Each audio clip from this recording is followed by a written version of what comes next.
Hey friends, welcome back to another video. A little late, but today I'm going to be talking about the books that I read in the month of April. I have some hot takes, unpopular opinions, and 2 5-star reads. So let's jump into the books. Hopefully this won't be too much of a long one because I read all of these books for a specific bee/honey themed video, and I'm not going to talk about them here, but I have a contemporary Christian fiction, I have a couple non-fictions, a cookbook, a historical fantasy, and a bunch of children's picture books. So I read all of those for a bee themed video. I'll link that above and below if you're interested in watching. It's a fun little vlog. A lot of the reads in that vlog were just fine, mediocre, middle of the road. The most interesting one out of the bunch was Shades of Milk and Honey by Mary Robinette Kowal, which was the historical fantasy. I think this is a book that many readers would love, especially many readers in my little booktube space that love Jane Austen retellings, little bit of historical magical fantasy, very light magic, sister dynamics, family dynamics, societal expectations, set in like the Regency time period. It wasn't a perfect read, but it was a good time, and I think many would enjoy this. Since it was historical,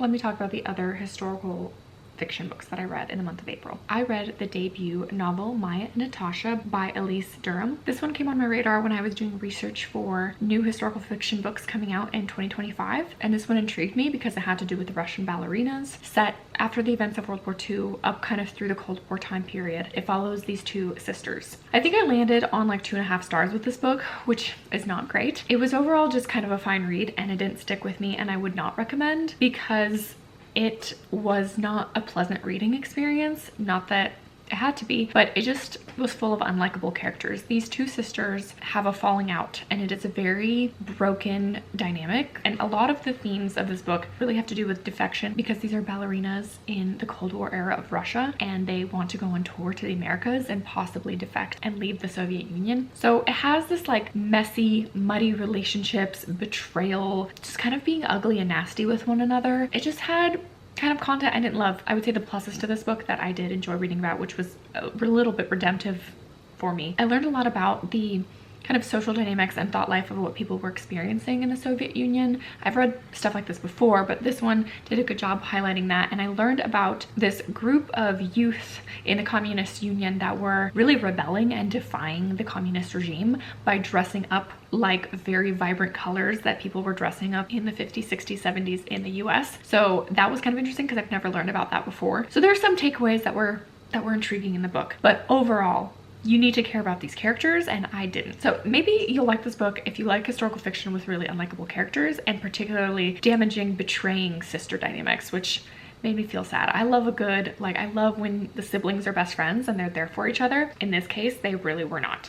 Then I read The Downstairs Girl by Stacey Lee. One of the books that you guys recommended I read on my books that I own on my shelves. This is a young adult historical fiction, and I had high hopes for it. I unfortunately didn't really like this one much at all. I think I gave it 2 stars, rounded up. Like, it was a fine reading experience. I didn't hate it, but I really was just waiting for it to be over. I found that the events of this book to be a little far-fetched and just completely unbelievable, and I know that it's a book, but with historical fiction, I need to care, and I need to know that it is historically accurate or that it's at least plausible, and this just felt kind of insane to me. It's about a young Chinese woman in Atlanta in the 1890s, and she lives in a basement of this house with her person who's kind of like her father, and they're hiding, and they don't know. The upstairs family, there's a guy that she has a crush on, they don't know that they live in the basement, which I'm like, you've lived there your whole life and they don't know? Okay. And she listens in on them, she befriends them. There's just so many different aspects to the story. She's a maid for a white family, and she's kind of seen as this like not welcome half race. She's not black, she's Chinese, but she's half white, half Chinese. Just dealing with too much stuff. There's too many far-fetched, crazy events that happen in this book that I found myself rolling my eyes, and I just did not buy it. Really strange characters, really strange dynamics, like random romance. It just felt super weird to me. I feel like I learned a little bit about what it was like to be Chinese in the South in this time period, which was maybe interesting, but everything else I kind of didn't like about it. Next, I'm going to talk about a 5-star book. I loved it so much that I went on Pango and immediately purchased it because I loved it that much. And that is Eden Brook by Julianne Donaldson. This is a proper romance, a very sweet, wholesome Regency romance that I was just giddy reading through and through. This was so cute and sweet. I think, you know, teenage Gloria would have died over this book. It's very wholesome, nothing improper. There's just a kiss, but it is this building of a romance between these two characters and this girl that's not like other girls. There's also sister dynamics. There's kind of falling for someone you're not supposed to fall for. But what I truly loved was the dialogue between these characters, their friendship, the way they cared for one another. There was no deception, betrayal. There's no icky, disturbing men being stupid. Like, it was sweet. It was sweet and wonderful and just pure wholesomeness, and it made my heart flutter. You know, it was just adorable, and I definitely would recommend this book for those that just love like a sweet cleansing palette of just cuteness. It's just like a sweet, cute little book that I loved so much. I did follow up and read Heir to Eden Brook, which is a prequel. That's a short little novella from the main male character's perspective, and that was kind of a cute little glimpse into what he was thinking when they met and how certain events unfolded. I loved it. It gave me all the feels, and I got in the mood to read Regency Romance, which I didn't think I would be, but I'm all about it now. The romance mood has been strong and it continues on. I also picked up a graphic novel, Regency Romance, and this one is a very adult. This very much felt like Bridgerton, the TV series of Bridgerton. Lots of nudity, lots of explicit content, but also this kind of like romance throughout it.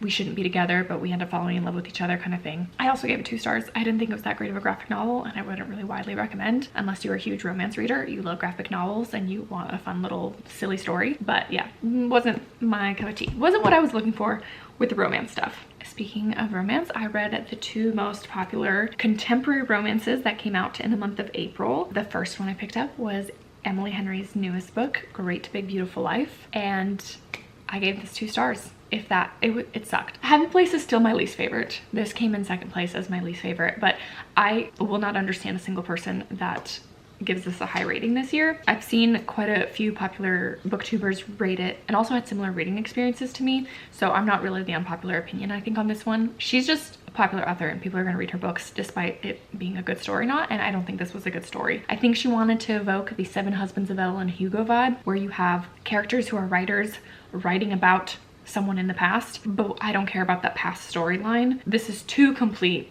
storylines that are different. We follow 2 writers, a male and female, that they're competing for this role to write this woman's memoir, and then we get the woman's backstory and her crazy life experience. But the thing is, I could care less about her. She's not a real person. She's just all like some Hollywood glamorous lady. It'd be like 2 random writers trying to write about like Dolly Parton or something. I think that's what they try to evoke, and I didn't like any of it. The romance wasn't good, and the main other whole 50% of the book was boring as heck. So no, this is an Emily Henry that you can for sure skip. Don't even bother, it's not worth your time. Then I read Say You'll Remember Me by Abby Jimenez, another very popular, beloved author. I tend to give, I think, all of her books 3 stars. I don't think I hated any of hers. This one, I am in the unpopular camp. I think everybody loves this book and everyone thinks this is a new favorite, Abby Jimenez, and I did not like it for a very specific reason. And I think that it was the main female lead. I really did not like her. She annoyed me so bad. She rubbed me the wrong way, and I just kept rolling my eyes and was just so bothered by the way that she handled her life situation and this romantic relationship. It's essentially a long distance romantic relationship. They can't really be together because she has certain things that are keeping her back in California, and he has this whole business that he started in Minnesota being a vet. He gives up way too much for her, in my opinion. He's a very sweet male lead. Like, he's a very caring, like, a grumpy sunshine guy that cares for her. There's good communication. That parts of the book were fine. Again, I did not like her at all. I could not get behind why she gave up everything in her life to take care of family members. That it just didn't make sense to me. So anyways, I was kind of disappointed in her family and her specifically with certain choices that she was making, but that was very much just me and my unpopular opinion about it. But I think that this will be a book that a lot of people love. Next, I continued on in my Harry Potter fanfic world. So I read some popular Harry Potter fanfiction a couple months back, and it blew my mind, opened up my world, specifically Draco and Hermione coming together. I'm a big Harry Potter fan, so I don't need to give all of those disclaimers again, but I found one that I loved, one of my favorite reading experiences of the year. It's called The Disappearances of Draco Malfoy. This one was so good, and here's why. This is completely following the events after book 6. So it is basically a retelling of the last Harry Potter book, very in tone and in line with actually how J.K. Rowling wrote. So it didn't feel adult, it didn't feel too over the top. There's no language, there's no explicit sexual content, nothing. It felt like an alternate ending to Harry Potter, written really well, because the person that wrote this is actually a writer, so she knows how to write. It's not just like me writing random stuff on the internet. But anyways, this is The part of when Draco Malfoy had his wand raised up to Dumbledore to kill him, and when Albus Dumbledore said, "We can save you, come join the Order," if Draco Malfoy said yes. So then he's taken in, and it still follows the events. They're still hunting Horcruxes and all this stuff, like all of the things that kind of happen in the last book still happen, but if it's Draco joined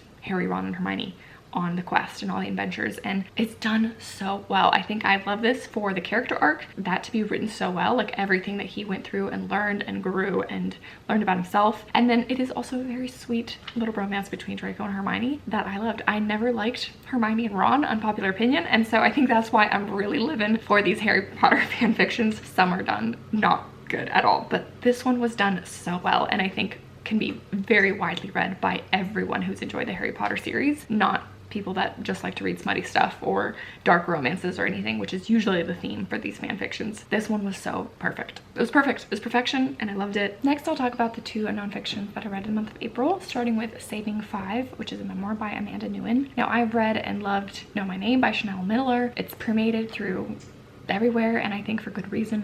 It's a fantastic book about a woman's sexual assault experience, and it was tragic to read, but so well done. And I was going into this one kind of thinking it'll be a similar experience, and unfortunately I didn't really jive with it. She's also a young woman that experienced sexual assault on her college campus on the East Coast. I can't remember, I think Harvard, and it's her journey kind of looking back. She's 30 years old when she writes this, and she is looking back at her experience that happened in her early 20s in college. She's now an activist kind of fighting for women who are sexually assaulted, and she's created some legislation. She comes from a very traumatic family past of her very abusive father, and it didn't work for me, which again sounds super harsh, but I didn't like the way that she told her story. I particularly was bothered by, there's these parts throughout the book that feel kind of like a fever dream, where she's going back in time and talking to her 15-year-old self and her 20-year-old self, and they go on this kind of dream-like, like I said, fever dream experience of a journey going through the 5 stages of grief. I just found it to be like, you're not making any sense, and I don't know, it felt like something that should have just stayed in her diary. It didn't feel like ready for public consumption to be fully understood and grappled with.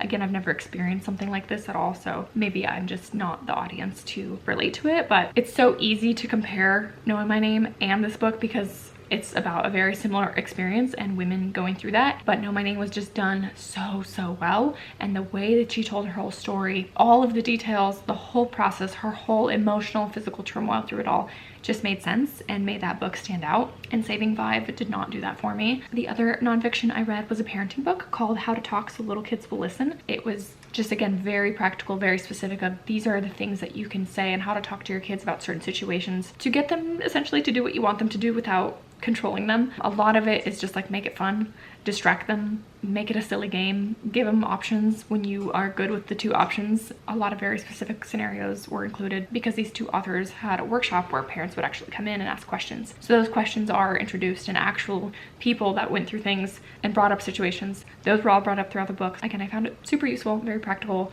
things that I would actually use and say. One I would definitely recommend to parents for young kids if you're having a hard time of them not listening to you and what you want them to do. And lastly, my favorite picture book that I read this month, I read a bunch for Picture This, which was a picture book readathon. I'll link the video above and below of the picture books that I read for that. But my favorite out of the bunch was The Little Blue Cottage by Kelly Jordan. So this one was just a sweet, wonderful reading experience. Highly recommend if you're looking for a new picture book to read. I also read quite a few picture books for the Bee vlog. Like I said, none were new, absolutely favorite standouts. But my favorite out of the bunch was A Bear, a Bee, and a Honey Tree. This one was just super cute, very fun, sweet little illustrations. And that wraps up my April reading. I read quite a ton. I found 2 new favorite books, Eden Brook and The Disappearances of Draco Malfoy. Would highly recommend those if you are looking for those specific kinds of books. And yeah, quite a lot of unpopular opinions about some other popular titles, but that's just who I am. I'm not ever gonna apologize for that. But I appreciate you for watching, spending some time today with me, listening to me ramble on about some of my recent reading. I hope you are enjoying this spring season, and I will see you guys in another book video soon. Bye.